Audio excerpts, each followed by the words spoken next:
여러분 안녕하세요. আজকে আমরা অনেক গুরুত্বপূর্ণ একটা ক্লাস করব টপিক লেভেল 2 এর, যেটা হচ্ছে টিপস ফর রাইটিং টেস্ট। আমরা যারা টপিক 2 দিব, অর্থাৎ 3 to 6 মার্ক, লেভেল 3 to 6 নিয়ে আসার আমাদের চিন্তা ভাবনা আছে, তাদের জন্য এটা অনেক গুরুত্বপূর্ণ একটা ক্লাস। আজকে আমরা দেখবো রাইটিং এ কি কি দরকার। প্রথমে বলছে রাইটিং এর জন্য আপনি পাবেন 50 মিনিটস, 50 মিনিট থাকবে, এবং কোশ্চেন কি কি থাকবে: 51, 52, 53 আর 54। Complete the sentence in the blank in questions 51 and 52। 51 এবং 52 নম্বর যে প্রশ্ন থাকবে সেখানে আপনাকে একটি ব্ল্যাঙ্ক বা শূন্যস্থান পূরণ করতে হবে। Write a description of 200 to 300 Korean characters in question 53। 53 নম্বর যে প্রশ্ন থাকবে সেখানে আপনাকে একটা ডিসক্রিপশন বা বর্ণনা লিখতে হবে। কত অক্ষরে? 200 বা 300 কোরিয়ান অক্ষরে। আর একটা হচ্ছে রাইট এ পারসুয়েসিভ এসে 600 to 700 Korean characters in question 54। 54 নম্বর প্রশ্নে আপনাকে একটি এসে বা রচনা লিখতে হবে কত কত অক্ষরের ভেতর? 600 থেকে 700। এটা ছিল আমাদের বেসিক কিছু ধারণা। 51 and 52 আর ইচ ওর 10 পয়েন্টস। 51 এবং 52-তে 10 10 করে মার্ক থাকবে, মোট 20 points in total. In question 53 is worth 30 points. 53 নম্বর কোশ্চেনে 30 নম্বর পাবেন। Difficulty level topic grade 3 to 4। এই কোশ্চেনটার ডিফিকাল্টি থাকবে আপনার টপিক 3 to 4 এর যেরকম থাকে। আর যেটা 54 is worth 50 point and has difficulty level of topic grade 5 to 6। সবচেয়ে কঠিন হচ্ছে 54 নম্বর প্রশ্ন, যার মার্কস থাকবে 50, এবং এটা ডিফিকাল্ট হবে কেমন? টপিক 5 to 6 লেভেল যেমন যে পর্যায়ে লিখতে হবে সেই পর্যায়ে। এখন বলছে students aiming for topic grade 3 to 4 should solve question 51 and 53। যাদের ইচ্ছা আপনারা টপিক 3 অথবা 4 তুলবেন, তাদের উচিত 51 এবং 53 নম্বর কোশ্চেনটা সবার আগে সলভ করা,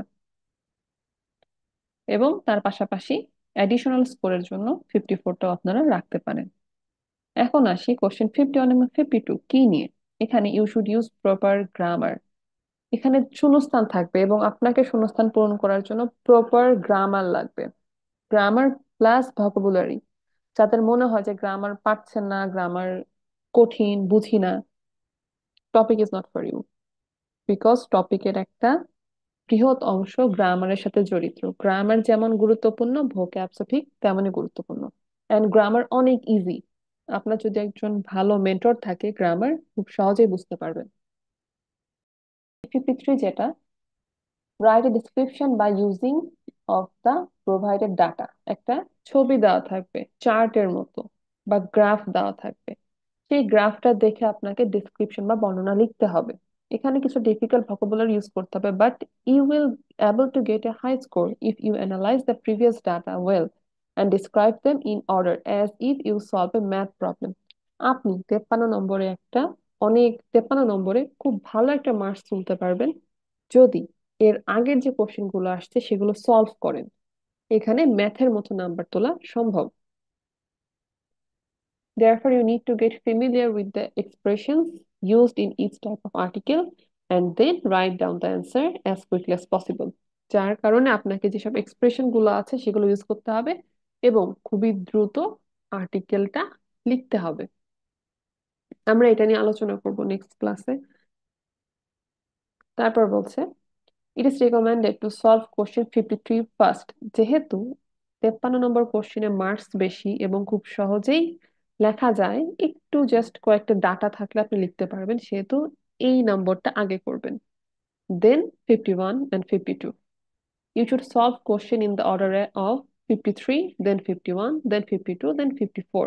প্রথমে 53 সলভ করবেন, তারপরে 51, দেন 52, এন্ড সবার লাস্টে 54 নম্বর। Question 54 is of a difficulty level of topic grade 5 to 6, but students aiming at topic grade 3 to 4 should not give up this question। Topic পরীক্ষা আমি যেটা দেখেছি, অধিকাংশ স্টুডেন্টরাই রিটেনে গিয়ে খুব একটা লিখতো না। তো এই জায়গাতে আপনাদের কি করতে হবে?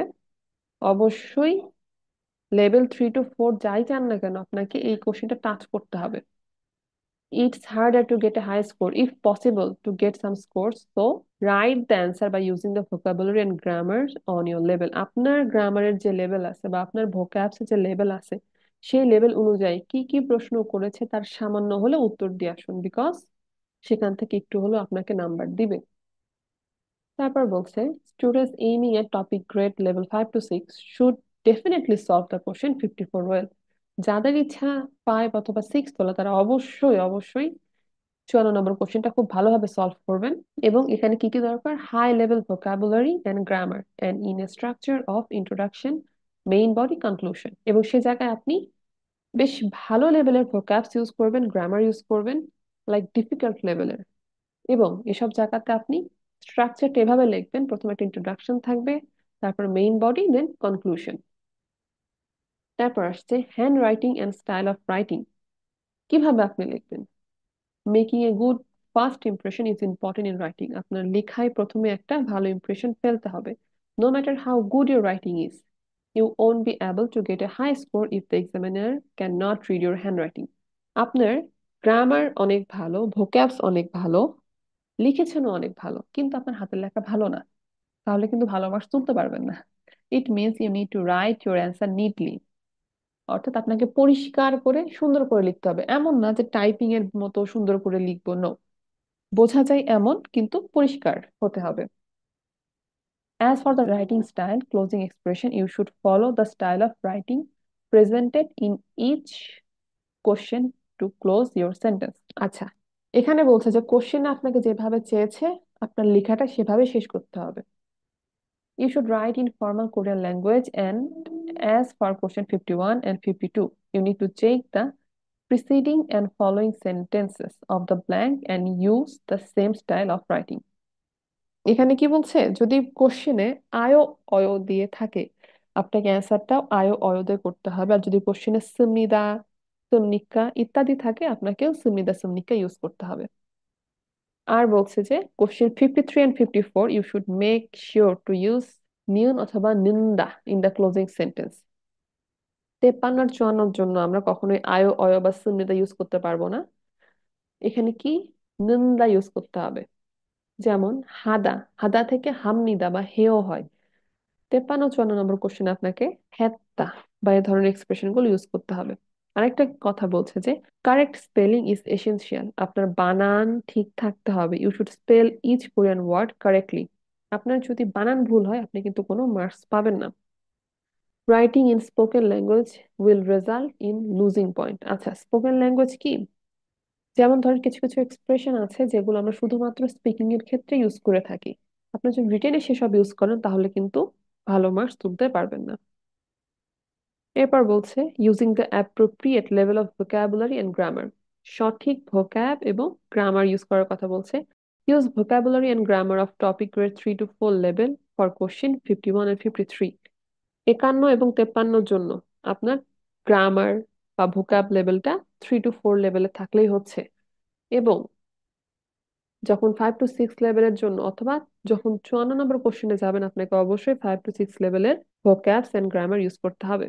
It is not necessary to use difficult and complex grammar in your answer. আপনাকে প্রত্যেকটা লাইনে প্রত্যেকটা বাক্যে কঠিন বা জটিল গ্রামার ইউজ করতে হবে না। It needs to use only 2 or 3 grammar style often used in Korean language, of which difficulty level topic grade 3 to 4 level and grade 5 to 6 level। আপনাকে দেখতে হবে যে কোন কোন গ্রামার গুলো বেশি ইউজ হচ্ছে। বহুল ব্যবহৃত একটু ডিফিকাল্ট গ্রামার গুলো আপনি কিছু কিছু বাক্যে ইউজ করবেন, আবার কিছু কিছু বাক্যে লেভেল 3 to 4 এর গ্রামার ইউজ করলেও হবে। আচ্ছা, তারপর বলছে you should get familiar with such grammatical use and practice using them often. আপনাকে সেই সব গুটি কয়েক যে গ্রামার গুলো আছে এগুলো সম্পর্কে ফেমিলিয়ার হতে হবে বা জানতে হবে, পাশাপাশি খুব ভালোভাবে প্র্যাকটিসও করতে হবে। তারপর বলছে পারফর্মিং দ্য গিভেন টাস্ক। কি কি চাচ্ছে সেইটা দেওয়া। Question 51 and 52, your answer should correspond with the sentence and context which precede and follow the blank. প্রশ্ন নাম্বার 51 এবং 52-তে আপনার উত্তরটা থাকতে হবে যে ওরা কনটেক্সটে কি চেয়েছে, বিষয়বস্তু কি, সেই অনুযায়ী আপনাকে অ্যান্সার করতে হবে। Question 53, you should select the type of article that best correspond with the presented topic and organize your writing. 53 নম্বরে আপনাকে আগে দেখতে হবে যে তারা কি চেয়েছে, কোন আর্টিকেলটা তাদের প্রশ্নর সাথে যায় এবং কিভাবে অর্গানাইজ করলে আপনি সেই পিকচারটাকে বা ডাটাটাকে খুব সুন্দর করে ডিসক্রাইব করতে পারবেন। Also you should describe all the provided contents, এবং ওখানে যেসব বিষয়বস্তু থাকবে সবই আপনাকে ব্যাখ্যা করতে হবে। For question 54, 2 to 3 questions will be provided with the topic. So you need to answer all of these questions. এই জায়গাটায় মূলত আমাদের দেশে যেমন সৃজনশীল সৃজনশীল লেভেলের কোশ্চেন আছে, একটা উদ্দীপক থাকে তার সাথে কিছু প্রশ্ন দেওয়া, এটা ঠিক তেমন। If you organize your writing by structuring the answers to the questions in order, and it would result in logical, good writing. যদি আপনি আপনার লেখাটা স্ট্রাকচার অনুযায়ী সাজান, তাহলে আপনি একটা লজিক্যাল লেখা লিখতে পারবেন এবং আপনার লেখাটা অনেক সুন্দর হবে। Writing anything irrelevant to the topic would not allow you to get any points, no matter how much you write them. প্রশ্নের বাহিরে বা টপিকের বাহিরে যদি কোনো কিছু লেখেন, তাহলে আপনি কোনো পয়েন্টও পাবেন না।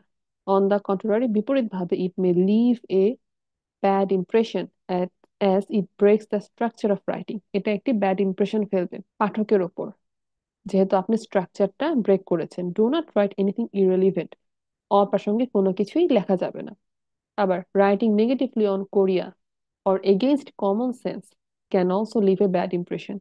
আপনার লেখার ভেতরে আপনি কোরিয়ার বিপরীতে কোনো কিছু লিখলেন, অথবা যেটা কমন বিষয় তার বিপরীতে কিছু লিখলেন, তাহলে এটাও একটি ব্যাড ইমপ্রেশন ফেলবে।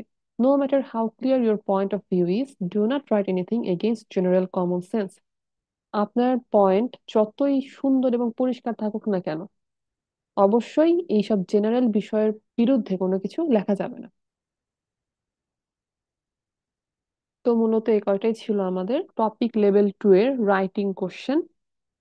কোশ্চেন গুলো কেমন হবে, কোথায় কি কি অ্যান্সার করতে হবে, এবং কোথায় থেকে শুরু করলে, কত নম্বর কোশ্চেন সলভ করা শুরু করলে আপনারা ভালো মার্কস পাবেন, সেটা নিয়ে একটা ওভারভিউ দেওয়ার চেষ্টা করেছি। ধীরে ধীরে ইনশাল্লাহ রাইটিং কোশ্চেন গুলো নিয়ে আমরা আলোচনা করব। আজকের ক্লাসটা এই পর্যন্ত। ইয়রবন, এনহি খেসায়।